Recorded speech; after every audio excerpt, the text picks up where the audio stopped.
여러분 안녕하십니까? 힐링 토크 회복 플러스의 하근수 목사입니다. 안녕하세요. 이지입니다. 목사님, 네. 혹시 사랑의 반대말 아세요? 사랑의 반대말, 예. 뭐 싫어하는 거, 뭐 미움? 뭐 네. 질투 뭐 이런 거 아닐까? 그럴 것 같은데 네. 사랑의 반대말은 무관심이라고 합니다. 사실 미움도요, 사랑과 관심이 있어야 미움도 생기는 거라고 그러죠. 상처도 가까운 사람한테 받는다고 해요. 듣고 보니까 그러네요. 그렇죠. 네, 뭐 나한테 의미가 있거나 관심 있는 네. 분의 말을 통해서 또 상처가 되지. 맞아요. 의미가 없다면 상처가 될 이유가 지나가는 없죠. 사람이 아무 말 해도 그럼. 상처 안 받거든요. 자, 그래서 네, 네, 이 네. 상처의 치유와 회복 무엇보다도 중요하잖아요. 오늘은 그 회복을 위해서 아주 귀한 일을 하고 계신 분이 계셔서 저희가 스튜디오에 모셔봤습니다. 네. 심리극 마음여행연구소. 너무 예쁘죠? 네. 예. 유현애 전도사님 모시고 이야기 나눠보겠습니다. 어서 오십시오. 어서 오세요. 안녕하세요. 반갑습니다. 뵙게 돼서 너무 반갑습니다. 아유, 환영합니다. 사이코 드라마를 통해 치유 사역에 앞장서는 유현애 전도사. 어린 시절 어머니와 교회를 다니며 연극 무대에 서게 되고 이후 대학생 때까지 쭉 연극을 꿈꿨던 유현애 전도사. 그러나 연극의 길을 포기하고 목회학과를 선택하면서 신학과 연극 사이에서 고민도 많았는데 결국 자신에게 가장 알맞은 심리극으로 사역의 방향을 정한다. 하나님의 때에 알맞게 부름받은 유현애 전도사의 회복 스토리 지금 바로 공개합니다. 심리극 네. 마음여행연구소. 네, 이름 아유, 예쁘죠? 이름도 그냥 예쁘고. 이름에서부터 벌써 치유된 것 같아요. 심리극이 좀 구체적으로 뭐예요? 네. 심리극은 이렇게 사람들에게는 마음의 이야기가 있는데 그 마음의 이야기가 어떤 사람은 상처로 있고 어떤 사람한테는 더 성장하고 싶은 욕구로도 있고 어떤 사람은 관계에 대한 어려움도 있고 또 뭐 갈등도 있고 이런 많은 이야기가 사람들의 마음에 있거든요. 네. 근데 이런 이야기들을 연극적인 방법을 사용해서 치료와 이렇게 도움을 주는 장르가 이제 심리극이에요. 근데 이렇게 심리극이라고 이야기하면 이게 뭐지라고 생각하시는 분들이 많아서 네. 다른 그러니까 이렇게 한번 설명을 해드리면 더 쉽게 이해가 되실 것 같아요. 혹시 사이코 드라마는 들어보셨나요? 그렇죠. 들어봤죠. 네, 드라마에서 들어보셨죠. 네, 보셨죠. 예. 사이코 드라마가 뭡니까? 라고 물어보면 굉장히 많은 분들이 이렇게 대답을 하세요. 아, 그거 정신병원에서 정신증을 앓고 있는 분들을 치료하는 거. 네. 그런 치료 장면이다. 라고 이야기를 하시고요. 그럼 제가 그래서 또 질문하죠. 그럼 심리극은 뭐라고 생각하십니까? 하면, 그건 보통 사람들이 이제 마음의 문제를 치료, 상처받은 것을 치료하는 거. 이렇게 많이 얘기들을 하세요. 그럼 제가 이렇게 대답합니다. 둘 다 맞습니다. 둘다 그런데 내 사이코 드라마는 영어식 발음이고요. 아. 심리극은 한국말입니다. 예. 결론은 같은 거예요. 이렇게 대답을 해드려요. 근데 그 같은 거를 우리는 사이코 드라마는 다른 쪽이라고 네. 오해를 하고 있는 건 거네요. 그렇죠. 오. 네, 그런 이유가 있어요. 예. 처음에 이 사이코 드라마를 이제 외국에서 우리나라로 가지고 들어오실 때 그 가지고 들어오셨던 분들이 국립정신의료원에 계시는 의사 선생님들이셨어요. 거기서 그래서 먼저 시작을 네, 했군요. 그래서 제일 먼저 사용됐던 장소가 정신병원인 거죠. 그러다 보니까 일반 사람들이 사이코 드라마 하면 네. 이거는 좀 아픈 사람들, 정신적으로 아픈 사람들이 하는 거고 일반인들은 하는 게 아니야. 이렇게 네. 생각들을 많이 하게 된 거예요. 근데 이제 이게 90년대 초반 들어가면서 이후 되면서 이게 일반 사람들도 누구나 할 수 있는 상담의 한 장르인데 이렇게 병원에 있는 사람들만 사용하는 것처럼 오해가 된 것을 좀 풀어야겠다라는 네. 생각을 하게 되셨고요. 그때 이제 그 당시에 90년도 초반부터 요때는 대학로에 극장이 굉장히 많잖아요. 너무 많죠. 네네. 네, 그 극장에 그 월요일은 다 쉬었어요. 네. 지금은 안 쉬어요. 지금도 쉬지 않나요? 안 쉬나요? 안 쉬는 데 많아요. 네. 근데 그때는 월요일은 무조건 다 쉬는 날이었어요. 예. 그래서 그 쉬는 월요일 날에 극장을 빌려서 매주 월요일마다 몇 회기씩 해가지고 사이코 드라마 공연을 하는 팀들이 그때 많이 생겼었어요. 네. 그래서 일반 사람들한테 사이코 드라마가 그렇게 어렵고 특별한 사람들이 하는 게 아니라 누구나 할 수 있는 거다. 이런 걸 좀 보편화시키면서 근데 그것만 가지고는 좀 어렵다라는 생각을 하셨는지 이제 책을 내시는 우리 교수님들이 심리극이란 용어로 많이 바꿔서 내셨죠. 그렇구나. 이제 이해가 쏙 됐어요. 근데 뭐 누구나 할 수 있다고는 하지만 네. 그래도 어쨌든 네. 특수 분야 분야 특수 분야인데 아무나 가까이 할 수 없는 사역 같아요. 네. 우리가 느끼기는 아, 네. 어떻게 이런 사역을 하시게 되셨어요? 어떤 계기로? 이제 제가 대학교를 졸업하고 이제 일반 교회에 사역을 나갔다가 대학 선배님이 누군가를 연결해 주셨어요. 그러니까 청소년 선교단체 쪽 일을 하시는 저희 선배님들을 연결해 주시고 그쪽에 뭔가 도움을 주라고 연결을 해 주셨는데 잘못 길을 갔죠. 네. 그때부터 청소년 쪽에 선교단체 쪽에 그냥 완전히 올인을 하기 시작했고요. 제가 처음 갔던 곳이 이제 청소년 교육 선교회라고 그 당시에 손종국 목사님이 네. 운영하시던 곳이었어요. 거기서 이제 학원 파트 사역을 하고 학교에 들어가서 아이들하고 이제 프로그램을 하면서 상담도 하고 이제 이런 것들을 배우면서 하다 보니 그때 마침 저희 이제 선교회에 상담 팀장을 맡고 계셨던 분이 박현동 목사님이세요. 네, 그분이 야, 너는 연극도 좋아하지. 여기서 상담도 배우지. 애들도 만나지. 네가 배우면 딱 좋은 게 있어. 그러면서 사이코 드라마라는 게 있다. 그걸 좀 배워봐라. 네, 그 당시에 서강대에서 10주짜리 그 평생교육원 과정으로 진행이 되고 있었거든요. 그걸 네가 한번 배워와서 한 10주 정도 배우면 우리 써먹지 않겠냐? 네가 학교 가서 충분히 쓸 수 있을 것 같으니까 배워와라. 하고 추천해 주셨죠. 그게 몇 년 전이에요? 언제? 몇 년도에? 그게 96년도예요. 그게 96년. 네. 가보시니까 어떠셨어요? 간 첫날 엄청난 쇼크를 받았어요. 사람이 저희가 이제 진행되는 시간이 2시간 반 정도 시간이었는데 2시간 반 사이에 저랑 한 10명 되는 멤버들이 있었는데요. 교육생들이 한 10명 정도 있었는데 정말 자기 얘기들 나도 모르게 다 끄집어내고 있는 거예요. 다 끄집어내고 거기서 감정들을 다 표현하고 그러면서 제가 엄청난 위로와 치료를 첫날. 근데 첫날 와. 엄청난 쇼크였어요. 그래서 이건 해야 돼. 라고 생각하면서 이제 그 교수님하고 또 다른 데에서 하는 데까지 쫓아다니면서 한 3년 거의 올인하면서 다녔던 것 같아요. 처음 추천은 10주 하면 될 거야 했는데 네. 해보니까 진수를 알아보시고 그냥 뛰어드셨군요. 네네. 왜냐면 제가 너무 많이 위로가 됐었고 제가 많이 변했거든요. 네. 한 번에 계기로. 그래서 마침 연극도 좋아하는 애가 얼마나 행복했는지 몰라요. 그러니까 그 시간이 행복했어요. 근데 본인이 연극도 좋아하는 애가라고 하셨지만 연극도 하신 분이시라면서요. 그냥 좋아만 한 게 아니라. 네, 아마추어. 그러니까 어릴 때부터 연기하는 거, 연극하는 걸 너무 좋아해가지고. 그러셨어요. 네. 왜 초등학교 때 보면 희곡이 한 편씩 들어있잖아요. 네. 국어 네, 교과서에. 그거를 한 번도 안 빠지고 연극을 다 했어요. 그러니까 저는 굉장히 조용한 아이, 내성적인 아이, 뭐 이렇게 선생님들이 그 성적표에 쓰시던 아이인데 연극만 하자 그러면 손 드는 거야. 저도 제가 놀랬어요. 연극만 네. 하면 무대 위로 올라가 있고. 네네. 그래서 그러다가 이제 중학교, 고등학교, 대학교까지 연극 동아리를 쭉 했고요. 네, 졸업하고 나서도 청소년 연극 팀이 있어요. 거기서 한 객원으로 한 2년 정도 같이 연극했었어요. 꼭 하셨어야 됐네요. 진짜 전문가네요. 네. 다방면으로. 점점 궁금해지는 것은 그런데 어떻게 또 목회학을 또 전공했는지 모르겠어요. 또. 그게 연극 때문이에요. 네, 그게 그러면 신앙생활은 맨 처음에 언제부터 시작하신 거예요? 본가는 그 불교 집안이셨고요. 그러셨어요? 저희 외가는 이제 신앙이 있는 집안이세요. 저희 외할머니가 굉장히 신앙이 좋으셨던 분인데 이제 저희 엄마도 결혼 전까지는 이렇게 교회를 다니던 분이 결혼을 하면서 이제 완전히 종교를 바꾸셨죠.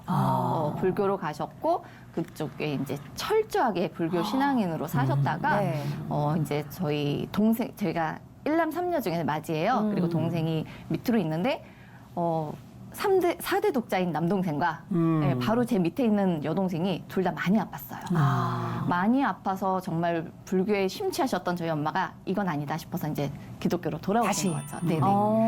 부산에 그 당시에는 부산에 살았는데 부산에서 재산 다 까먹고 아이들 병원비로 집 한 2채 날렸다고 하시더라고요. 분명히 아프니까. 네. 그리고 절에서 매일 사셨고 근데 그거 가지고는 안 되겠다. 그래서 집 다 팔아먹고 서울 올라오시면서 외가 옆으로 오면서 다시 이제 교회를 나가기 시작했죠. 그때가 저 초등학교 3학년 때예요. 그래서 초등학교 3학년 때 교회를 갔는데 너무 재밌는 거예요. 아시죠? 부활절 때, 성탄절 때 연극하고 노는 그렇죠. 거. 연극 좋아하니까. 올라가야죠. 또 선생님들이 이쁘다 해주시고 연극도 시켜주시고 네, 그렇게 하다 보니 그때부터 신앙생활을 쭉 하면서 저는 교회가 너무 좋은 곳이었던 거죠. 교회가 너무 좋은 곳이지만 이걸 또 나는 신학을 전공할 그렇지. 거야. 이거하고는 또 다른 네. 얘기잖아요. 네. 언제 결심하신 거예요? 어떤 계기로? 아니, 결심은 안 했어요. 그냥 갔어요. 그냥요? 네, 제가 원래 연극을 계속 하려고 했었고, 근데 제가 연극하는 거에 대해서 저희 이모들하고 저희 부모님이 굉장히 반대하셨어요. 큰 이모가 초등학교 교사이셨는데 딱 그렇게 얘기하시는 거죠. 어린애를 연극판으로 보내면 딴따라가 되고 인생이 망해.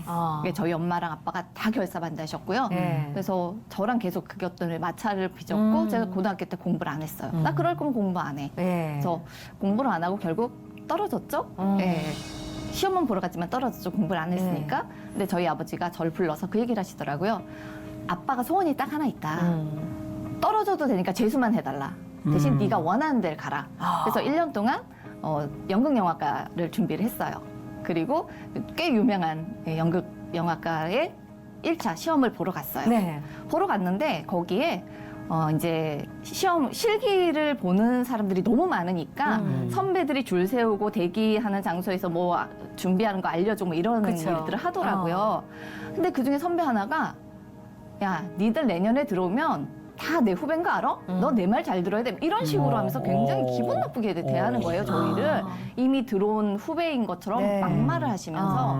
근데 그게 굉장히 기분이 나빴어요. 제가 집에서도 첫째죠? 네. 심지어 고등학교도 제가 1회 졸업생이에요. 선배가 없었군요. 네, 없었어요. 제가 마음껏 하다가 갑자기 네. 이런 사람 만나니까 야, 너 같은 거 있으면 나 여기 안 와. 이 마음이 들어서 시험을 보다가 나와버렸어요. 심지어 재수니까 어떻게 보면 동갑일 수 있는 거잖아요. 아, 네. 그래서 안 할 네, 거야. 안 보고 나오고 그 다음에 이제 후기 그땐 전후기 네. 시험이어서 후기에 그 명단표를 쭉 보다가 제가 워낙 공부 안 했으니까 성적은 바닥이잖아요. 그래서 갈 수 있는 대학 목록을 뽑다가 목회학과라는 게 안양대에 있는 거예요. 그때는 대신대학교였어요. 네. 이름이. 근데 이게 뭐지? 이름 이쁘네? 그래서 그냥 지원을 했어요. 이름 예뻐서 과 이름이 네. 목회학과가 예뻐서. 정확히도 모르고 그냥 지원한 거예요. 신학교인지 몰랐어요. 아 진짜 몰랐어요? 그러니까 전시는 신학교인 줄은 알았고 그 과가 네, 그 과가. 과가 신학교에 연관된 과라는 건 사실은 잘 모르고 지원을 했었어요. 그럼 대충 이 과는 뭘 배우겠다 하는 느낌은 갖고 지원을 하잖아요. 사람들 그래도. 만나는 줄 알았죠. 맞네요. 맞네. 잘 가셨네요. 네, 그래서 사람들을 만나는 과겠다 생각을 하고 시험을 봤는데 붙었어요. 시험을 붙었고 예. 근데 엄마 나 여기 붙었어. 그랬는데 엄마가 거긴 신학교야. 신학교를 가면 고생을 너무 많이 하고 돈을 못 벌어. 그래서 엄마는 너 거기 안 갔으면 좋겠다. 저희 엄마가 굉장히 신앙이 좋으셨거든요. 네. 그때는 정말 매일 철야하시던 분이셨으니까 새벽 기도와 철야를 네. 어떻게 하셨는지 모르겠지만 하셨어요. 근데 저희 어머니께서는 못 보내겠다. 내 딸이 신학을 하는 건 난 용납할 수가 없다. 더 너무 재밌는 고생할 건 것 같아서. 아팠던 둘째를 데리고 서원 기도를 하셨어요. 얘를 신학을 시키겠어. 근데 기대하지 않았던 애가 신학을 맞이가 간다고 한다고 하니까. 사실 저도 신학교인지 모르고 지원을 했었고 너 안 돼 라고 전 생각지도 않았는데 그냥 예. 딱 커트 하시더라고요.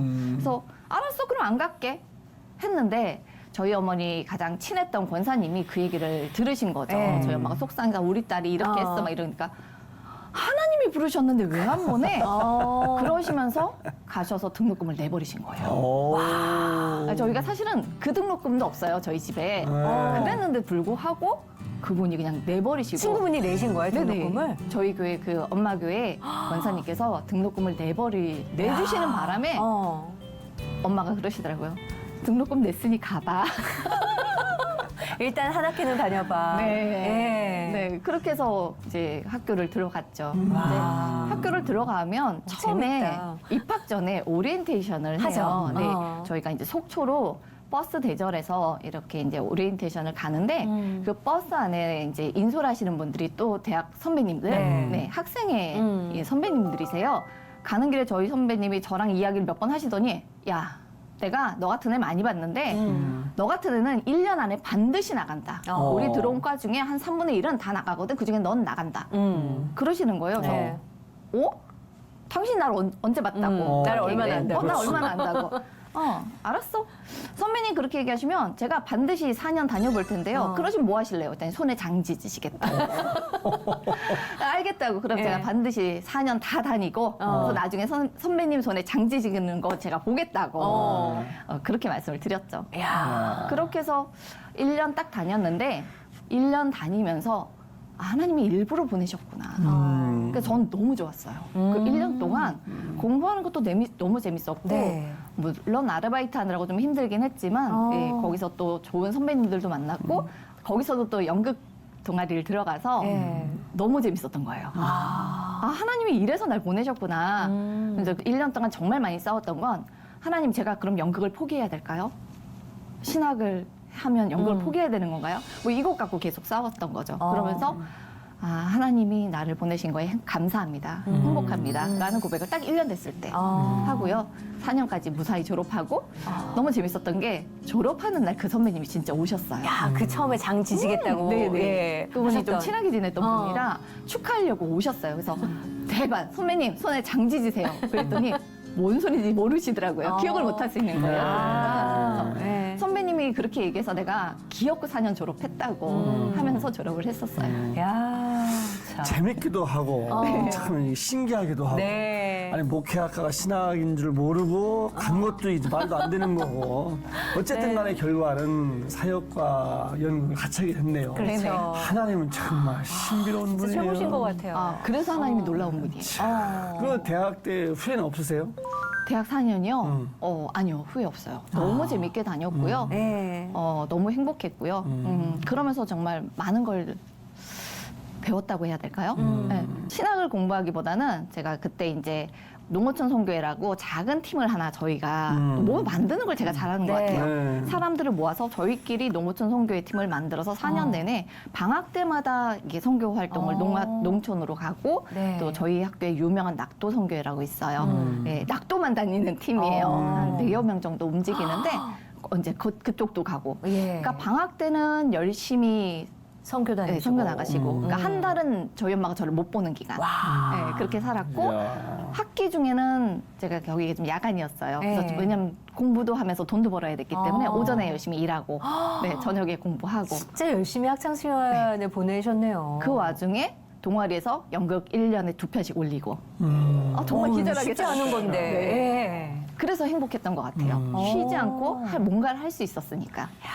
근데 그렇게 쉬지 않고 목회 학과를 다니면서 연극을 또 동아리로 활동을 하면서 두 마리 토끼를 쭉 가져오신 거잖아요. 그쵸. 그리고 지금은 심리극을 또 하시고 네. 나오신 김에 네. 심리극은 이런 거다. 어떻게 하고 있는 건지 네. 좀 알려주세요. 예. 네. 이게 사실은 심리극은 움직이면서 하는 거예요. 보통 일반 상담은 앉아서 이렇게 상담이 가능하잖아요. 그렇죠. 네. 근데 이게 사이코드라마 같은 경우는 활동을 기본으로 갑니다. 왜냐하면 연극을 기반으로 가져가고 있기 네. 때문에 각각의 역할을 주고 그 역할을 표현하게끔 몸으로 표현해야 돼요. 몸으로요? 네, 몸으로 표현하다 보니 아마 여기서는 저희가 실제 하는 건 어려울 것 같고요. 간단하게 이런 장면들 설명해 드릴 수 있을 것 같아요. 이 심리극은요, 일단 이렇게 여자친구와 네. 남자친구가 있을 때 막 싸울 수 있는 여러 가지 조건들이 있잖아요. 네. 네. 100일이 됐을 때 여자친구는 같이 있고 싶어. 그런데 남자친구는 이미 1년 전에 자기 친구들과 등산을 예약했어.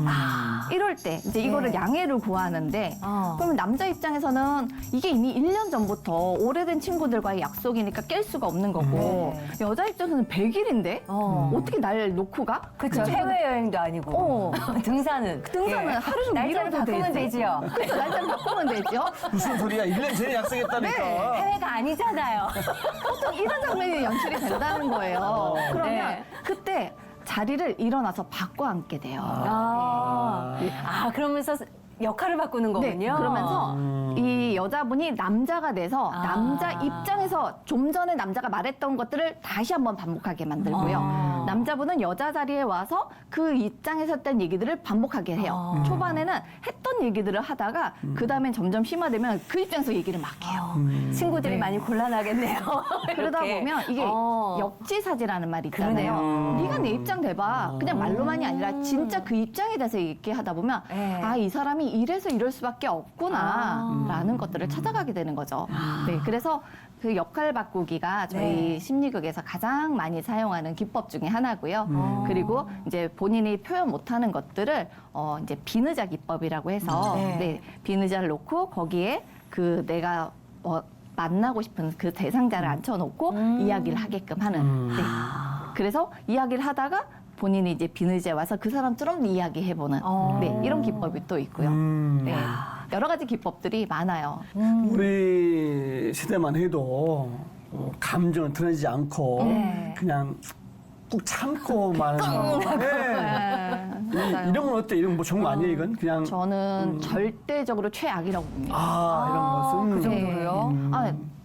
저도 이제 사이코 드라마 이 과정을 그 강사 과정을 제가 진행을 하고 있거든요. 근데 그때 반드시 하는 얘기가 있어요. 이게 감정을 누르면 이건 독이 된다. 왜냐면 암이 발생하는 가장 큰 원인으로 꼽히는 게 스트레스죠. 예. 꾹 누른 게 스트레스잖아요. 그래서 이거는 표현되어야 된다. 그래서 압력밥솥 예를 가끔 드는데요. 네. 그 왜 옛날에는 지금은 전기지만 옛날에는 가스레인지로 켜는 네. 압력밥솥이 있었죠. 거기에 압력이라는 열은 계속 들어와요. 네. 근데 이제 꼭 막혀 있잖아요. 네. 내가 꼭 참잖아요. 네. 압력은 계속 들어오는데 나는 계속 참고 있어. 어떻게 될까요? 터지지. 터지죠. 어. 터질 때는 나도 감당할 수 없을 만큼의 상태로 터져버린다는 거예요. 근데 이거 터지지 않게 하는 방법 위에 꼭지 있어요. 네. 뭐 탁 제끼면 네. 김이 슉 하고 빠져나가면서 절대 안 터져요. 그러니까 감정을 누르는 게 아니라 이 가스를 빼주는 것처럼 기압을 빼주는 것처럼 내가 뭔가 쏟아낼 수 있는 장면을 만들어주는 거. 네. 예, 그게 필요하다. 설명을 너무 재밌게 하시네. 아까 분명히 시작할 때는 방송이 처음이어서요. 어딜 방송이 처음이신 분이라고 저희가 생각을 하겠어요. 방송은 처음입니다.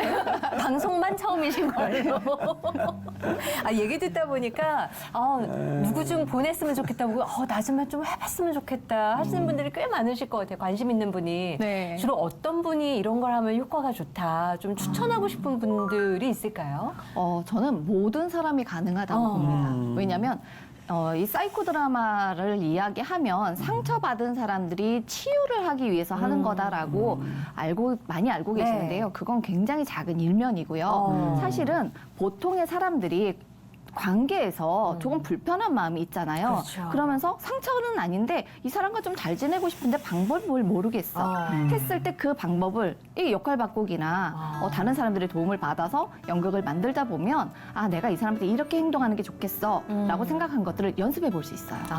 연습해보고 A 경우가 안 되면 B 경우로 해보고 네. 아니면 C 경우로 해보고 가장 좋은 모델을 찾아낼 수도 있고 네. 그리고 내가 원하는 삶이 있는데 내가 지금 살고 있는 삶 말고 다른 삶을 살고 싶어 이런 원투가 있을 때 내가 어떤 길을 가야 될지 고민할 때 드라마를 해요. 이 사이코 드라마를 하다 보면 내가 원하는 길을 찾아갈 수 있는 그런 것도 발견이 되거든요. 그래서 저희 같이 작업했던 친구들 중에 이제 20대 중반 아가씨가 결혼을 이제 이렇게 고민한 적이 있었어요. 그러니까 그때 A라는 남자와 B라는 남자 두 남자가 있는데 누구랑 결혼을 해야 될지 모르겠다. 네, 그래서 저희가 그걸 가지고 드라마를 해봤거든요. 네. A랑 살아보는 경험. 그래서 그래서 B라는 남자랑 네. 살아보는 경험. 두 경험을 다 하고 나서 결론이 났어요. C? 아니요. 어떻게 하세요? C? 진짜 둘 다 안 C예요? 했어요. 둘 다 과감하게 그때 양쪽으로 양쪽으로 프로포즈를 받았었던 네. 친구인데 둘 다 버리고 공부를 시작했어요. 그래서 그 친구가 심리학 공부를 하고 결국 졸업하고 굉장히 유명한 상담사가 돼서 지금 다른 남자와 살고 있습니다. 그렇군요. 네. 참. 정말 중요한 거네요. 네네. 그래서 이런 선택을 할 수도 있고 그렇기 때문에 예. 꼭 아픈 사람들뿐 아니라 누구나 가능하다. 그러면 가끔 이제 저도 저희 이제 선생님들한테 질문을 받는 게 몇 살부터 가능할까요? 네. 라고 얘기하는데 내가 누군지 알고 네가 누군지 알면 다 가능하더라. 그래서 정통적인 심리극은요, 준비 과정과 네. 준비 과정이라고 얘기하는 건 친해지는 과정인데요. 일단 저랑 친해지는 과정, 그리고 우리 집단이 함께 친해지는 과정, 그리고 나서 사이코 드라마랑 친해지는 과정을 준비 과정이라고 해요. 이렇게 네. 과정 안에서 놀다 보면 이게 돼요. 그리고 나면 그 안에서 내가 오늘 주인공 하고 싶어요 하는 사람이 나오고요. 그 사람의 이야기를 가지고 함께 참여하는 집단원들이 다 도와주면서 그러니까 엄마 역할도 해주고 친구 역할도 해주고 다른 역할들을 해주면서 같이 본극을 통해서 그 주인공이 자기가 해결하고 싶었던 문제를 그 해답을 찾아가는 거죠. 그렇게 해서 마무리되고 나면 다 함께 이제 소감 나누기를 하면 이게 한 편의 연극 심리극이 돼요. 이 과정이 짧게는 2시간, 길게는 한 3, 4시간 정도 진행이 되는데 이제 이렇게 하는 심리극은 좀 특별하게 진행이 되는 거고요. 제가 만나는 친구들은 이런 친구들이 아니에요. 이런 정통을 하는 분들보다 간단하게 짧게 교육용으로 다 접근하는 친구들이 많아요. 그래서 누구부터 가능하냐면 유치원생부터 그 역할극이란 이름으로 많이 하는데요. 역할극, 상황극이란 이름으로 사이코 드라마 기법을 사용해서 유치원생부터 가능하더라. 예. 엄마 역할, 아빠 역할, 자기 역할 하면서 짜증난 거 풀어보고 그리고 엄마 입장 내보니까 나 이렇게 행동하면 안 되겠네? 배워가는 거거든요. 네. 그렇게 해서 짧게 역할극으로 하기 때문에 유치원생부터 가능하고 제가 최고 나이가 많으신 분들하고 했던 게 한 70대 중반. 네. 70대 중반 어르신들하고 하면서 이렇게 속상했던 거 이렇게 털어내시는 작업들 도와드리고 그래서 연령층은 다양하게 그리고 문제도 다양하게 누구든 가능하더라. 언뜻 제가 듣기는 목사님들도 이게 설교를 이용하면 참 좋겠다는 생각이 들어요. 어쨌든 지금까지 많은 분들과 상담도 하고 심리해 오셨지만 아까 그분도 한 얘기했지만은 그 외로 또 좀 기억 남는 분들도 좀 있지 않을까 특별하신 싶어요. 분들 많으실 것 같아요.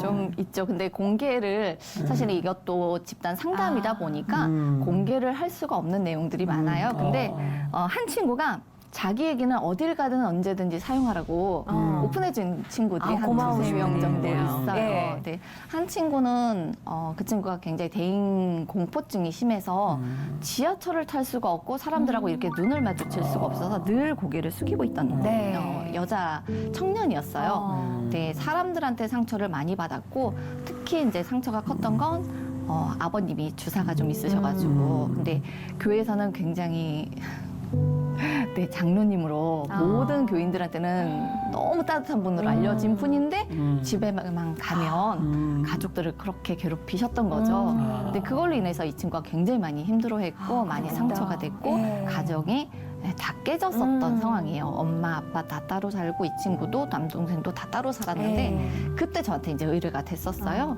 그래서 이 친구는 처음에는 이렇게 막 개인으로 만나서 상담을 하다가 조금 깊어지고 준비가 되었을 때 드라마도 들어갔다가 그래서 개인 상담과 사이코 드라마를 병행을 하면서 진행을 했는데 나중에 그 친구가 이제 지하철을 탔는데 사람들이 안 무서워요 라고 얘기하고 이 친구가 건강해지면서 엄마한테 대하는 태도와 아빠한테 대하는 태도가 바뀐 거예요. 아빠한테 아무 말도 못하고 도망 다니던 애가 아빠 그렇게 말씀하시는 게 저한테는 상처가 돼요라는 얘기를 하기 시작했고요. 큰 용기를 내네요. 굉장히 많이 변했어요. 그러면서 오히려 그 친구를 중심으로 그 가족이 다시 회복돼서 그 가족이 마지막 상담 1년 끝났을 때는 가족이 서로 화해하고 아버님이 술 끊겠다고 다짐을 하시고 그래서 변화된 케이스를 봤죠. 가끔 그 친구가 연락을 해요. 이제는 독립해서 혼자 살고 있고 직장도 꾸준히 다니고 있고 그 와중에 또 상담도 공부하고 있고 지금은 이제 청소년들을 위한 그 단체 쪽에 가서 하고 싶다고 조금 자격증 과정을 지금 밟고 있고 너무 멋지죠. 이야기네. 인생이 바뀌고 가족이 바뀌고 한두 분의 이야기가 아닌 거죠. 좀 되죠.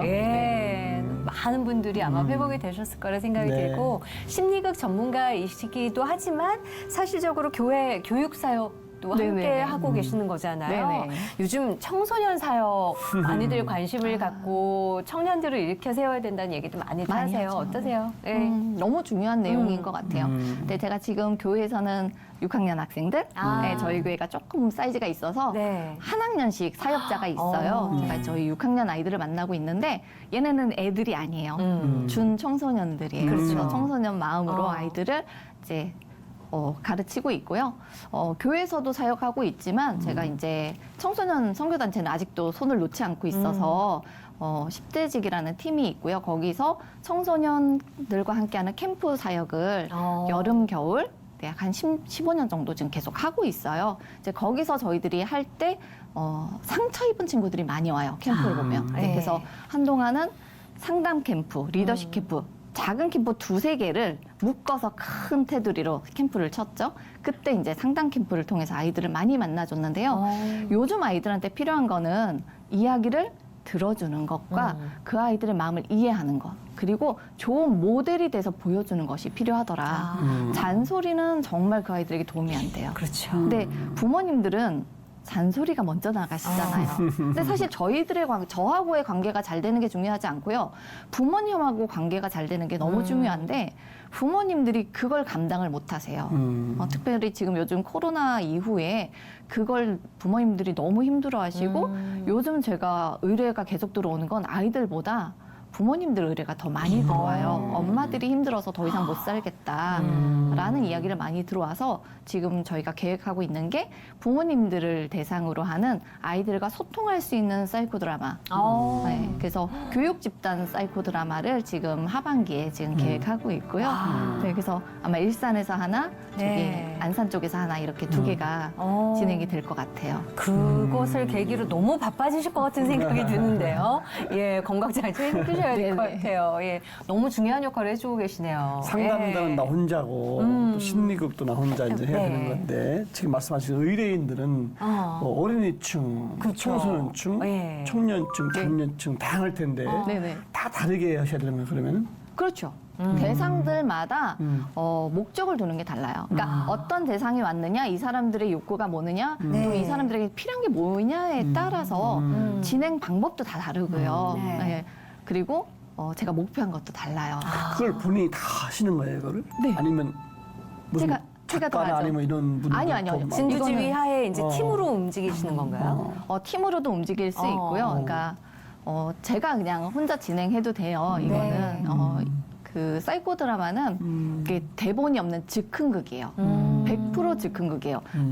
참여하신 분들이 그 순간 느껴지는 감정을 말로 행동으로 표현하는 거고요. 네. 마음껏 표현할 수 있도록 장을 깔아주는 것, 특별한 기법을 사용해서 제가 더 잘 표현할 수 있도록 만들어가는 게 제 역할인 거예요. 그래서 학교에서는 지금 학교폭력 예방 교육을 계속 이 모델로 가져가고 있거든요. 그래서 거기서는 아이들이 서로에게 어떤 존재가 되어줘야 되는지 그런 것들을 볼 수 있게 만들어주고요. 또 이제 병원에서도 제가 작업을 하고 있는데 병원 같은 경우에서는 이제 자기 자존감을 올리고 네. 그리고 자기 표현을 할 수 있고 네, 그렇게 또 목표를 다르게 두고 있고요. 그래서 이제 어른들과 아이들을 좀 크게 나누면 어른들은 울어야 해소가 되고요. 아이들은 웃어야 해소가 돼요. 그렇군요. 그러니까 원래 사이코 드라마를 할 때 많은 분들이 진행하시는 분들 보면 무조건 울리는 게 능사라고 생각을 하세요. 우리나라에 들어왔던 사이코 드라마의 틀이 좀 그런 게 좀 있어요. 거의 구판처럼 만들어내시고 막 때려 부수면서 소리 지르고 뭐 TV 쪽에 나오는 사이코 드라마 장면들도 다 그런 장면들만 나오는데 근데 사실은 청소년들하고 제가 많이 작업을 하다 보면 그 아이들은 그렇게 한번 끌고 가버리면 그 다음에는 얼굴을 안 들어요. 굉장히 힘들어요. 아이들이 나를 어떻게 봤을까에 대한 그 마음 때문에 어려워해요. 그래서 아이들하고 하다 보니까 얘네들은 웃어야 되더라. 그래서 제가 웃음의 카타르시스라고 얘기를 하는데요. 아이들은 많이 웃게끔 프로그램을 짜고 그리고 상대방 역할 입장 돼보게 하면 아 그래 앞으로 내가 이제 이거야 이렇게 안 하면 안 되지 알았어 이렇게 넘어갈 수 있게끔 그렇게 하는 게 더 효과적이더라. 근데 나이가 많으신 우리 여성분들은 일단 울고 시작해요. 뭔가 해소가 됐다. 감정을 네네. 쏟아붓고. 근데 울면서 정말 감정 해소를 다 하시고 말로 다 표현하지 못했던 것들을 그냥 이렇게 탁자 한 번씩 치시면서 네. 토해내시거든요. 이제 그걸 충분히 하고 나면 그 다음에 내 안에 있는 가스가 빠졌기 때문에 여유가 생기는 거예요. 그 여유로 인해서 그때 다른 사람 입장이 뭐지를 바라볼 수 있게끔 해주는 거. 네. 근데 중년 남성들은 또 달라서 중년 남성들은 울고 나면 굉장히 민망해하세요. 그래서 또 다른 기법을 그렇겠네요. 네네. 네. 그분들은 본인들이 얼마나 소중한 존재인지를 알게 해주는 걸로 시작을 합니다. 이렇게 연령대별로 또 타겟층별로 접근법이 또 달라지네요. 다르죠. 혹시 남편분은 목사님 아니세요? 아, 제가 이쪽 일을 처음 시작할 때 굉장히 수입이 적었어요. 네. 그래서 잘 벌어주는 남편이 필요해서 영업사원하고 결혼했습니다. 어, 네, 그 예. 당시에는 저희가 군인이었고요, 저희 남편이. 네네. 네, 지금은 이제 영업사원으로 열심히 돈을 벌어다 주기 때문에 네. 제가 가끔 돈 안 되는데도 많이 갈 수 있습니다. 외조를 아주 확실하게 해주고. 어떻게 만나셨어요? 그분은 또? 굉장히 오래전에 고등학교 다닐 때 네?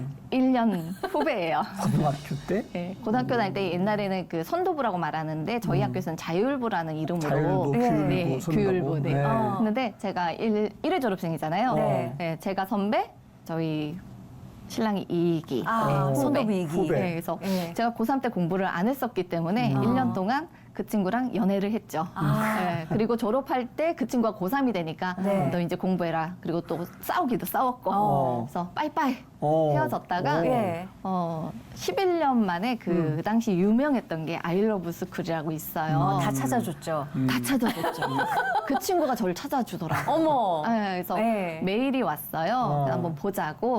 근데 그때 그 해에 사실은 저희 부모님이 건강이 많이 안 좋으셨어요. 연초에. 그래서 한 분이 곧 가실 것 같은 상황이었기 때문에 제가 그때 연초의 기도를 그렇게 했었어요. 하나님, 저희 부모님 중에 한 분이 둘 다 가실 가능성도 있고 한 분이 불행히 또 가실 것도 같고 그랬을 때 장례식장에 관연한 딸들만 제 동생이 연년생이니까 네. 관연한 딸들만 쫙 있고 이러면 남아있는 그 저희 부모님의 마음이 너무 힘들 것 같아요.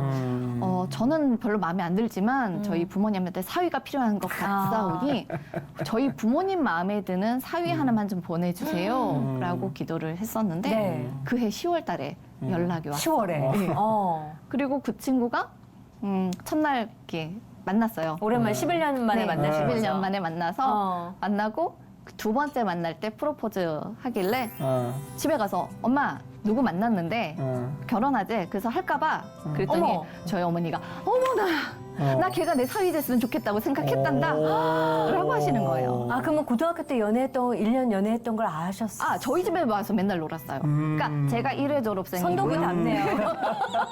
저희 엄마가 친구들은 다 집에서 놀아라 하시는 분이셨고 예. 저희 집이 거의 사랑방처럼 친구들이 많았고요.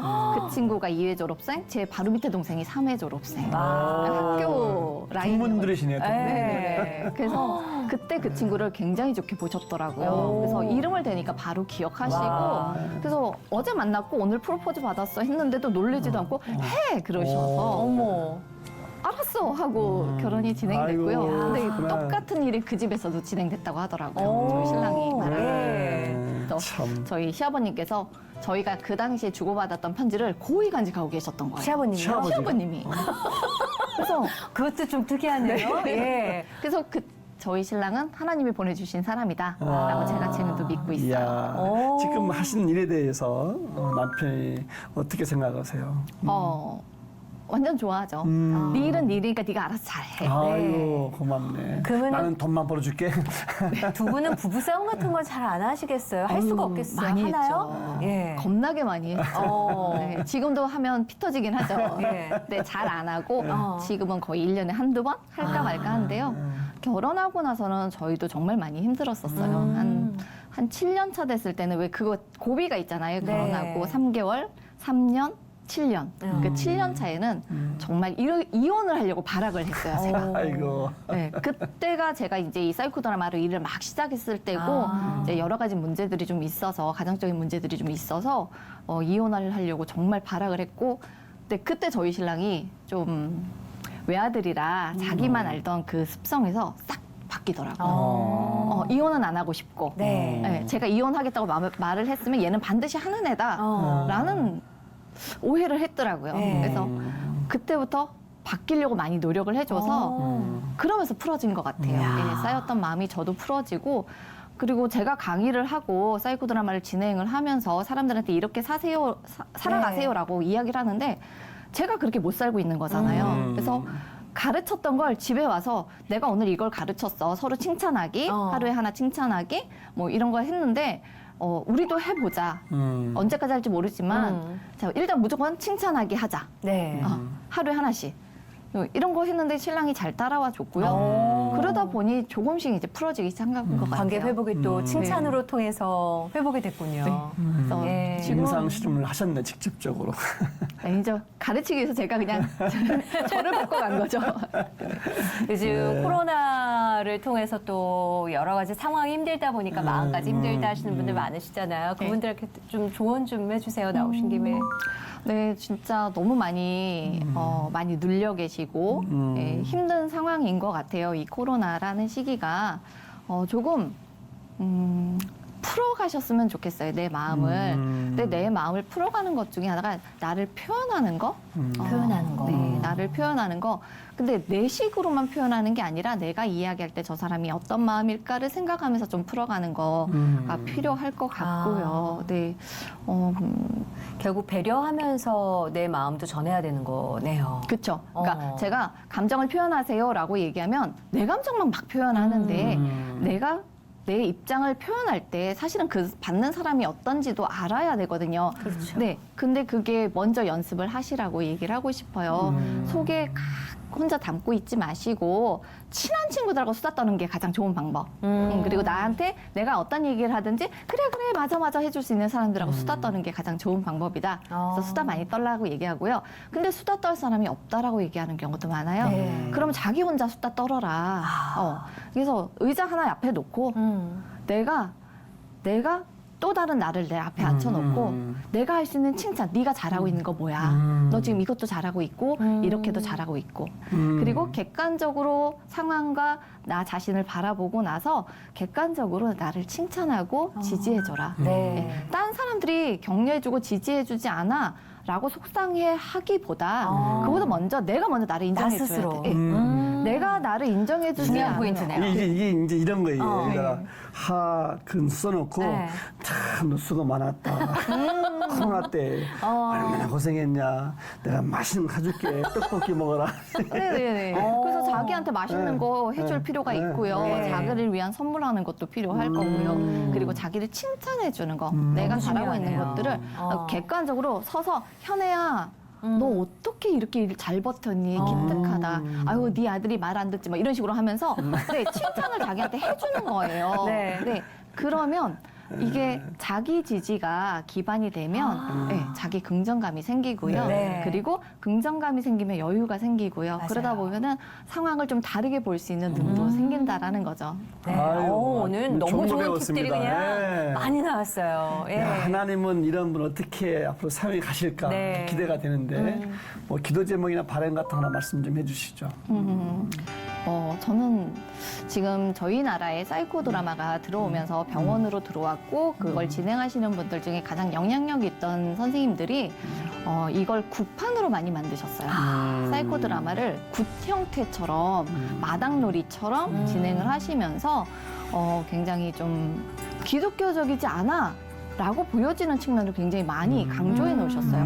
근데 제가 공부를 하다 보니 사실은 그건 우리나라형 사이코 드라마고요. 실제 모델은 그렇지 않더라고요. 굉장히 합리적이고 이성적이고 자기를 잘 표현할 수 있는 기법을 가지고 오는 건데 그게 많이 없어져서 너무 안타까워요. 그래서 제가 소망하고 있는 게 우리나라에서 사이코 드라마를 가장 잘하는 진행자가 되는 게 제 꿈이고 기도 제목이에요. 그래서 예. 그걸로 통해서 교회 안에서 우리 청소년들이나 부모님들이나 마음이 어려운 분들이나 도울 수 있는 일을 하는 게 제 비전입니다. 네. 그래서 기도 제목은 네 우리나라에서 가장 사이코 드라마 잘하고 네. 또 유명해지는 네, 진행자가 되게 해달라고 네. 기도해 주시면 좋을 것 같습니다. 네. 그 심리 전문가의 유현의 진행자를 모셔가기 위해서 네. 한 2년 전에 미리 예약을 해야 될 것 같은 소망을 감사합니다. 가져보면 건강 잘 챙기시길 네. 바랄게요. 네, 오늘 귀한 말씀 감사합니다. 네, 감사합니다. 네, 감사합니다. 오늘은 우리 심리극 전문가이신 네. 유현의 전도사님과 대화했는데 하나 제가 또 배운 것은 네.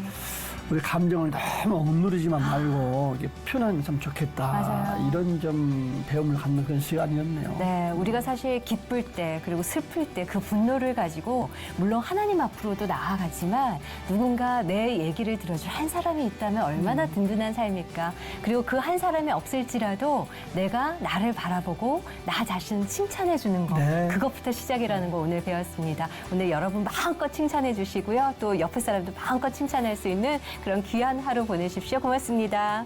감사합니다.